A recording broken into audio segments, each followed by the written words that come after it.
саломатӣ асоси некӯҳаволии инсоният, шахс, оила ва ҷамъият ба шумор меравад. Ба қавли солимии ҷомеа бойгарии давлат аст. дуруд бинандагони азиз, нашри навбатии барномаи сайёҳии варзишӣ аст аз телевизиони сайёҳӣ ва ҳунарҳои мардумӣ манзуратон.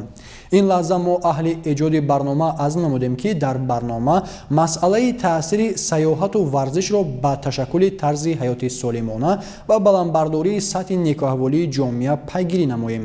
моро ҳамроҳ бошед.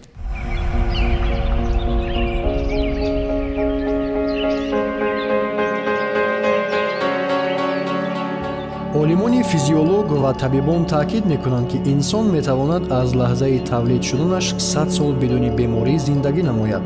инсон ҳанӯз аз давраҳои ба дунё омаданаш дар худ бо тарзи ҳаёти солим зиндагӣ намуданро ҷой дода ба қонунҳои табиат ва инсоният риоя намояд. дар ҳуҷҷати стратегияи ташкилоти умумии ҷаҳонии тандурустӣ саломатӣ барои ҳама дар садсолаи 21 ба масъалаҳои сафарбар намудани ҷомеаҳо ба мустаҳкам намудани саломатӣ тавассути ба одамон ва ҷамъиятҳо фароҳам овардани имконияти баланд бардоштани назорати омилҳои мустаҳкамкунандаи саломатӣ ба мисоли варзиш ва сайругашт дар табиат диққати махсус дода мешавад. вобаста ба ҳамин дар сиёсати имрӯзаи давлати тоҷикон ташаккули тарзи ҳаёти солим бо иштироки ҷомеаҳо дар ҳалли масъалаҳои бахши тандурустӣ аҳамияти муҳим дода мешавад. танҳо тавассути сафарбар намудани саъю кӯшиши бахшҳои гуногун ва ҷомеаҳо тарзи солими ҳаётро таъмин ва барои саломатӣ муҳити мусоидро фароҳам овардан мумкин аст. тарзи нодурусти зиндагӣ ва камҳаракатӣ дар аксар кишварҳои ҷаҳон сабаби зиёд шудани ҳолатҳои гирифторӣ ба бемориҳои дилу рагҳои хунгарди инсонҳо гардидааст ки мутаассифона тоҷикистон низ аз ин ҳисоб истисно нест. тоҷикистон барои рушди сайёҳии дохиливу хориҷӣ мероси бузурги фарҳангиву таърихӣ, мавқеи мувофиқи ҷуғрофӣ, манзараҳои гуногуни табиӣ ва ёдгориҳои беназири табиӣ дорад ки сайри чунин мавзеъҳо ба саломатӣ манфиати бағоят зиёд доранд.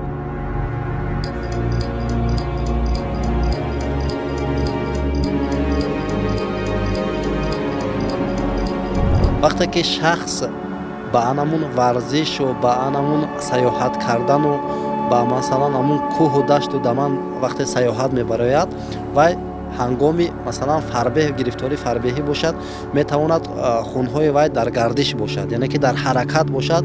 ҳамун чарбуе ки дар бадани вай масалан захира шудааст ё ин ки ҷой шудааст ҳангоми сайёҳат дар кӯҳҳо метавонад анамун бартараф шавад. сайру сайёҳат ба саломатии инсон фоидаи калон мерасонад, рӯҳияро баланд мегардонад, ҷаҳонбиниро васеъ мегардонад. сайёҳии кӯҳӣ як намуд варзиши шавқовар дар ҷаҳон ба ҳисоб меравад. айни ҳол мавзеъҳои сайёҳӣ, минтақаҳои сайёҳӣ ободу зебо гардонида истодаанд, яъне шаҳрвандон, ҷавонон, наврасон метавонанд аз мавзеъҳои сайёҳӣ, аз минтақаҳои сайёҳӣ дидан намоянд.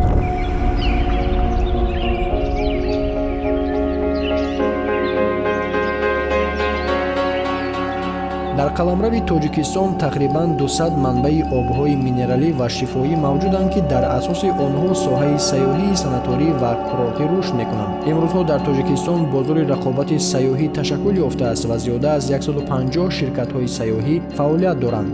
бо мақсади рушди сайёҳии байналмилалӣ дар ҷумҳурӣ низоми электронии додани раводид ҷорӣ карда шудааст. зиёда аз 65% иншоотҳои сайёҳии санаторӣ ва курортӣ барқарор карда шуданд ва зиёда аз 300 минтақаи истироҳатӣ сайёҳии хусусӣ сохта шуданд ки ин барои ташкили сайёҳии байналмилалӣ, шуғли аҳолӣ ва ҷалби сармояи хориҷӣ шароити воқеиро фароҳам меоранд.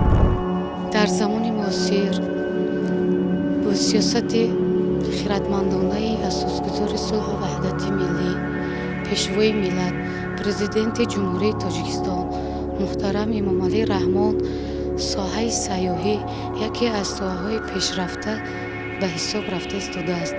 инчунин дар тоҷикистон имрӯзҳо аз дигар кишварҳо бисёре аз сайёҳоне ҳастанд ки таваҷҷӯҳи хоса зоҳир намуда истодаанд. ба ҷомеаи имрӯзаи тоҷикистони мо ки дар сатҳи кунунӣ ки тоҷикистон худ давлати сайёҳӣ ба ҳисоб меравад, 93% тоҷикистонро кӯҳ иҳота кардааст. аз ин лиҳоз намуди сайёҳии кӯҳӣ бисёр фаъол аст. дар ҷумҳурии мо.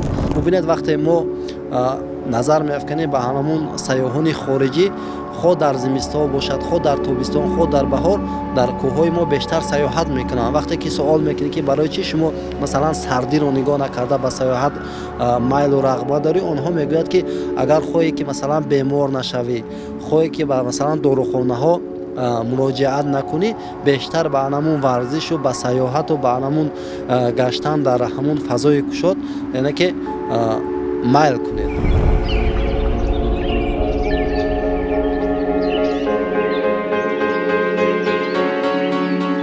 фаъолияти иҷтимоии инсон оқилона ба роҳ мондани фаъолияти корӣ ва истироҳатии фаъол дар реҷаи рӯз, дуруст ташкил намудани фароғати фарҳангӣ, ҳаракати фаъоли муносиб, гигиенаи шахсӣ, истифодаи қувваҳои шифобахши табиат, офтоб, ҳаво, об, хурдухӯроки дуруст, ҳолати сиҳатии психологӣ дар оила, фаъолияти меҳнатӣ ва таълимӣ дар коллектив, ҳамаи инҳо бо ҳамдигар вобаста буда ба омилҳои тарзи ҳаёти солим дохил мешаванд. Инсон ин ягонагии ногусастании биологӣ ва иҷтимоӣ мебошад. Бинобар ин яке аз қадамҳои нахустин барои муаррифӣ ва рушди бемайлони соҳаи сайёҳии варзишӣ дар мамлакат ҳамчун тарзи ҳаёти солим ҳанӯз аз даврони кӯдакӣ ҷалби насли наврас ба сайёҳату варзиш мебошад, то бо мурури замон аҳамият ва манфиати сайёҳату варзишро ба саломатӣ дуруст ва ба таври кофӣ дарк кунанд.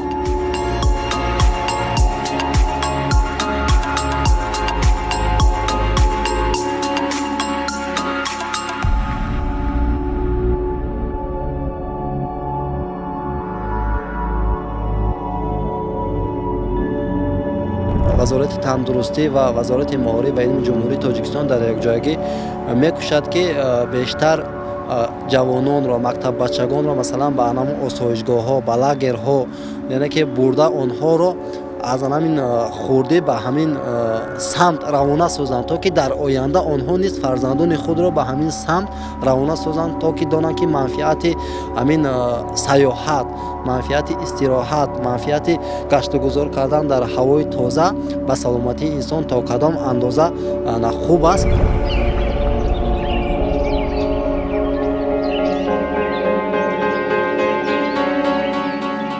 энергия дар организм ҳангоми ҳаракат ба вуқӯъ меояд. Инсонро табиат барои фаъолияти ҷисмонӣ офаридааст ки ба он ҳамаи узвҳо ва система бо якдигар мутобиқ карда шудаанд. зиёда аз ними вазни танро дастгоҳи ҳаракат ташкил медиҳад, яъне устухонбандӣ ва мушакҳо, қалб ва хунгардӣ, низоми нафаскашӣ ва асаб, системаи ҳозима ва ғадудҳои тарашуҳии дохила. ҳамаи ин тарзе сохта шудааст ки фаъолияти мунтазами мушакҳоро ба амал меоварад. сигналҳое ки аз мушакҳои ҳаракатдиҳанда ба майнаи сар ворид мешаванд, дар марҳилаҳои муайяни ҳаёти кӯдак барномаҳои ташаккулёбии ирсии организми ӯро ба миён меорад, яъне ин раванд ба ташаккули солимонаи кӯдак таъсири мусбат мерасонад. аз ин рӯ ташкили сайёҳати оилавӣ ҳамроҳи фарзандон, экскурсияҳо дар мактабу лагерҳо заминаҳоеанд ки минбаъд таваҷҷӯҳ ва хоҳиши кӯдаконро ба сайёҳату варзиш дучанд мегардонанд.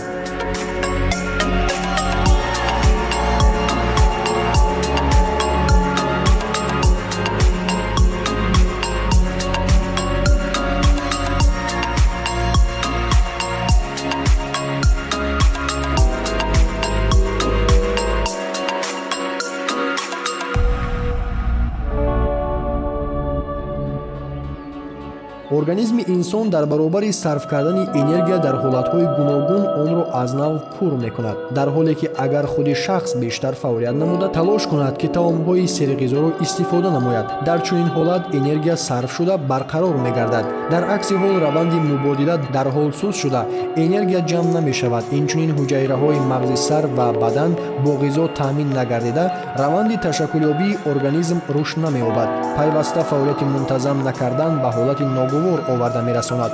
мушакҳои дилро суст карда ҳолатҳои фарбеҳиро ба амал меоварад ва кори мушакҳо фикронӣ ва ҷисмонӣ паст мешавад. эҳтимолияти сар задани бемориҳои асаб, дилу рагҳо, вайроншавии мубодилаи ғизо ба миён меояд. зарари гиподинамияро бештар дар шахсоне ки дар шаҳрҳо зиндагӣ мекунанд бештар мушоҳида кардан мумкин аст, зеро шаҳрнишинонро зарур аст ки дар воситаҳои нақлиёт нишаста ба кор раванд ки ин ҳолат ба организми онҳо фишори асабӣ ва мушакиро ба миён меоварад. бисёре аз касбҳои имрӯз рӯза дар ҳолати беҳаракатӣ бо сарфи минималии қувваи ҷисмонӣ ҳастанд ва бо ҳамин тарзи зиндагӣ ба мушакҳоямон имконият медиҳад ки онҳо муддати дароз беҳаракат ва суст бошанд. дар чунин ҳол рӯҳу асаб муддати дароз фишор мебинанд. барои аз чунин мушкилӣ баромадан моро зарур аст ки бештар ҳаракат кунему ба мушакҳои ҷисмонӣ машғул шавем. масалан пиёдагардӣ ва ё дучархаронӣ дар шароити шаҳрӣ беҳтарин давоест барои камҳаракатӣ. аммо бояд қайд кард ки агар шахс машқҳои ҷисмониро дар муҳити пурра табиӣ ба ҷо оварад, таъсири мусбии он ба организм зиёдтар мешавад, зеро омилҳои гигиении табиат, офтоб, ҳаво, об беҳтарин воситаҳои обутоб ва пешгирии бемориҳост.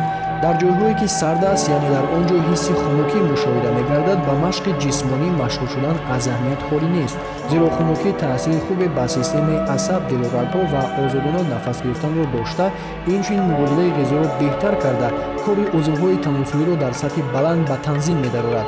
омилҳое ҳастанд ки метавонанд таҳти назорат бошанд ва пешгирӣ шаванд, аз ҷумла нозкашӣ ва тамокӯкашӣ мебошанд ки бояд фавран аз он даст кашид. тавре маълум аст, бештаре аз хатсайрҳои сайёҳии варзишии гурӯҳӣ буда муддати чанд рӯз идома меёбанд, ки дар ин миён партоби зиёдеро низ хориҷ мекунанд ва ба низомдарории ин муносибат бо табиатро асосан экотуризм бар зимма дорад. бинобар ин дорои маърифати экологӣ будани ҳар сайёҳ зарур аст, зеро мо барои муҳофизати солимии хеш ба сайёҳату варзиш машғул мешавем ва дар ин баробар зарур аст ки аз солимию ҳифзи табиате ки мо он ҷо сайёҳат мекунем низ андешем. тавре мегӯянд, тозагӣ дараи саломатист.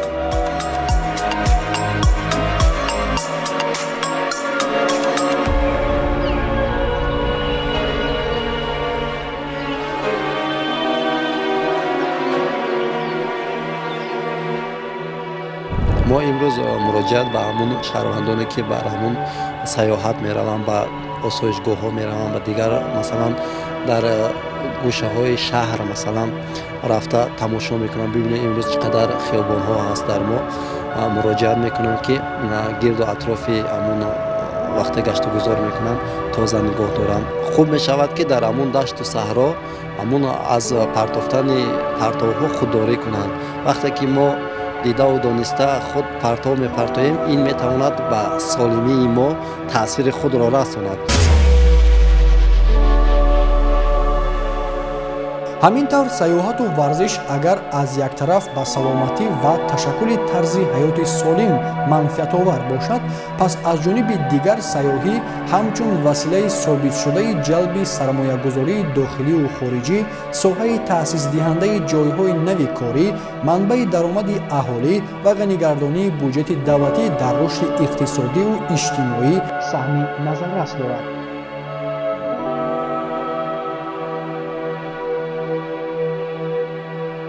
طبق هدفهای استراتژی ملی رشد در جمهوری تاجیکستان برای دوره تا سال 2030 میراث بوی تاریخی و فرهنگی تاجیکستان، طبیعت نادر آن با گلها، حیوانات و رستنیهای نادر، اینچنین کوههای بلند عامل مهم برای رشد ساحه سیاحی و افزایش حصه ساحه مذکور در بودجه دولت محسوب می‌یابد.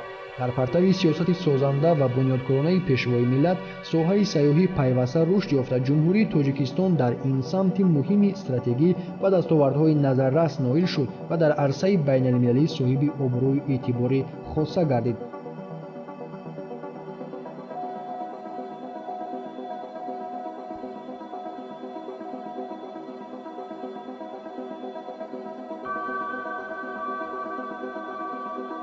ҳадафи олии стратегияи рушди соҳаи сайёҳӣ дар ҷумҳурии тоҷикистон то соли 2030 ин таъмини рушди устувори соҳаи сайёҳии кишвар ба ҳисоб меравад. барои ноил шудан ба ин ҳадафҳои олӣ, ҳадафҳои зерини стратегия муайян карда шудааст, яъне ки ташаккули инфрасохтори муассисаҳои сайёҳӣ, тақвияти нерӯи инсонӣ, таъмини кадрҳо ва шуғли пурмаҳсули соҳаи сайёҳӣ, ташаккул ва муаррифии брендҳои миллӣ, мавзеъҳои сайёҳӣ, маркетинг ва ғайраҳо пешбинӣ шудааст.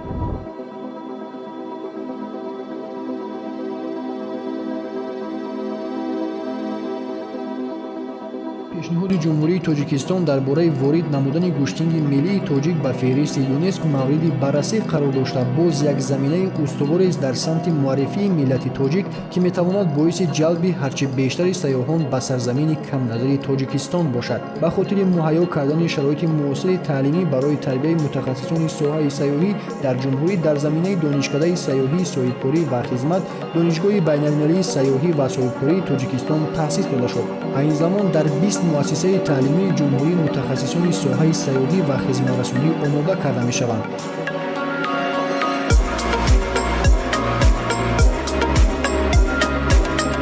дар донишгоҳҳо тайёр намудани мутахассисони соҳаи сайёҳӣ варзишӣ бисёртар шуда истодааст ва яке аз ин донишгоҳҳо ин донишгоҳи байналмилали сайёҳӣ ва соҳибкории тоҷикистон мебошад ки дар базаи ин донишгоҳ асосан факултети сайёҳӣ аст ва дар ин факултети сайёҳӣ мутахассисони соҳаи сайёҳиро аз ба намуди мутахассисоне ки соҳаи сайёҳӣ меҳмондорӣ барои ташкил намудани хатсайрҳои кӯҳнавардӣ, барои ташкил намудани менеҷерҳои соҳаи сайёҳии байналмилалӣ ва дар солҳои охир бисёр ҳам дар ин донишгоҳ гурӯҳҳои забони англисӣ ҳам ташкил карда шуданд ки дар он ҷо мутахассисони соҳаи сайёҳӣ ки хонандаи забони англисӣ мебошанд онҳоро ташкил кардастанд ва ин хеле хуб аст барои он ки вақт аз оне ки миқдори сайёҳони хориҷӣ рӯз то рӯз ки дар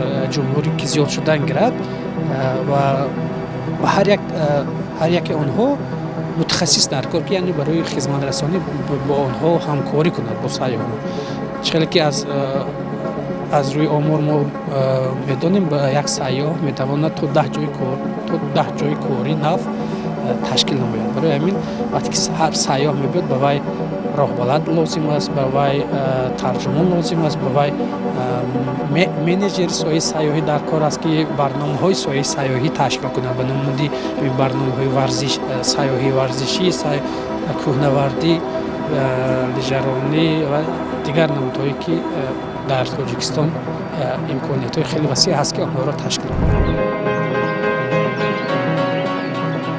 яке аз муассисаҳои олии касбии ҷумҳурии донишкадаи тарбияи ҷисмонии тоҷикистон ба номи Сайдуллин Раҳимов мебошад ки дар самти сайёҳии варзишӣ кадрҳои баландихтисосро омода месозад. дар донишкада махсус факултаи сайёҳии кӯҳӣ фаъолият дорад ки дар он 600 нафар донишҷӯён ба дарсҳои назариявию амалӣ фаро гирифта шуданд.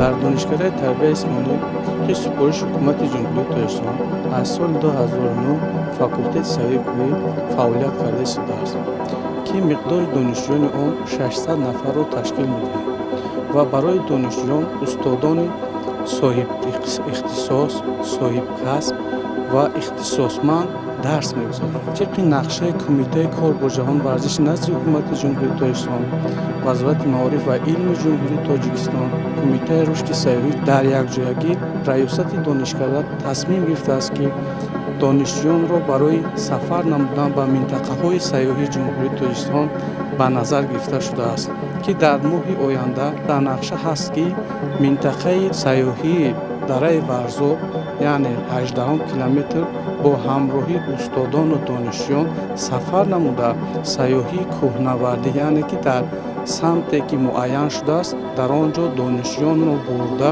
дар амал дарсҳои амалии худро дар он ҷо нишон медиҳем ки бояд сайёҳ дар вақти сафар кардан чӣ корҳоро анҷом диҳад. мисол ба роҳравҳо ва гузаштан аз монеҳо, аз об ва баромадан ба кӯҳҳо онҳоро аз наздик шинос менамояд.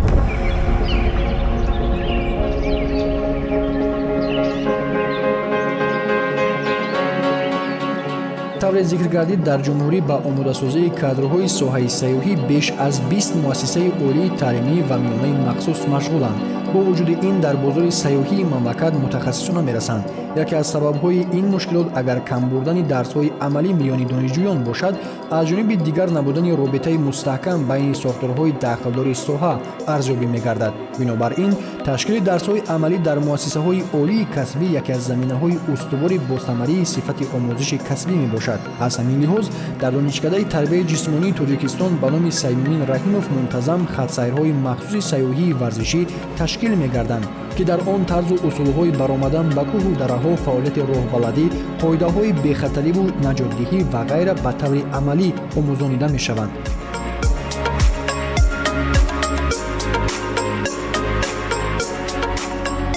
донишҷӯёни мо бо ширкатҳои сайёҳӣ ки дар ҷумҳурии Тоҷикистон фаъолият мекунанд ҳамкорӣ зишт дорем мо ва онҳо меранд дар он ҷо тамринҳои худро мегзаронанд ва тибқи нақшаи кумитаи рушди сайёҳӣ ва кумитаи ҷавонон ва варзиши назди ҳукумати ҷумҳурии Тоҷикистон ки ҳарсола мусобиқаи сайёҳӣ баргузор мешавад.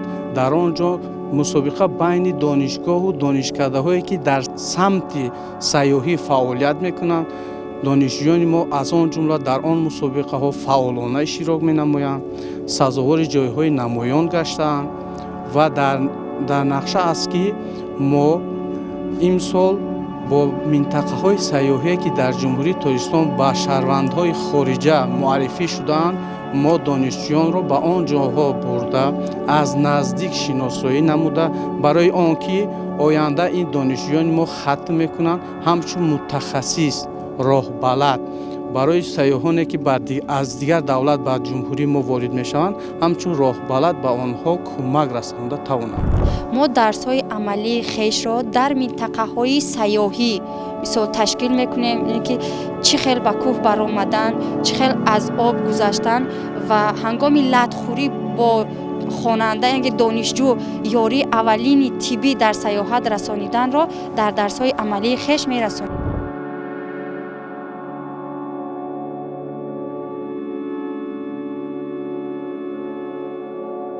яке аз ихтисосҳои серталаб миёни сайёҳон ин мутахассис роҳбалади хатсайри сайёҳӣ мебошад, ки дар бозори ҷаҳонии сайёҳӣ дорои афзалиятҳои зиёд аст. хусусан роҳбалади хатсайрҳои сайёҳии варзиширо зарур аст, ки дорои донишҳои зиёди касбӣ ва малакаҳои зарурии ҷисмонӣ бошанд, зеро роҳбалади хатсайр ҳамчун сардори идоравии гурӯҳ дар ҳама гуна вазъият роҳнамои сайёҳон ба шумор меравад.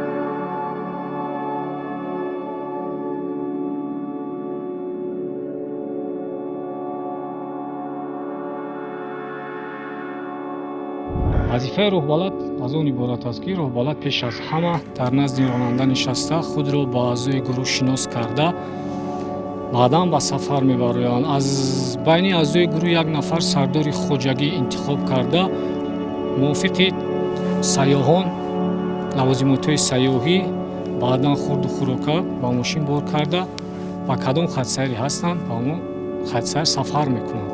баъдан роҳбалад ба кадом хатсайре ки мебаранд, роҳбалад тарҷумаи ҳоли худи хатсайрро ба аъзои гурӯҳ фаҳмонида медиҳанд. баъди ба анҷом расидани сафари сайёҳон роҳбалад ба худи сайёҳон мефаҳмонад пеш аз ҳама барои тозагии худи муҳити экологиро бояд мо ҳифз кунем.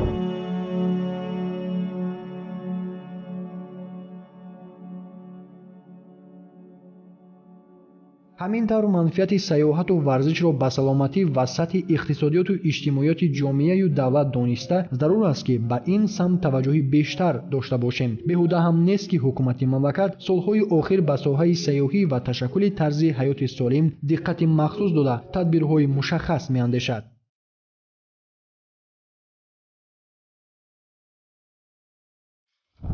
воқеан ташаккули тарзи ҳаёти солим баландбардоштани сатҳи иқтисодиёт ва иҷтимоиёти ҳар як ҷамъияту давлат бевосита ба масъалаи муҳимтарини ҳалталаби аср табдил ёфта, инкишофу рушди ин соҳаҳо ба василаи сайёҳату варзиш яке аз роҳҳои асосии ҳалли масъала мебошад.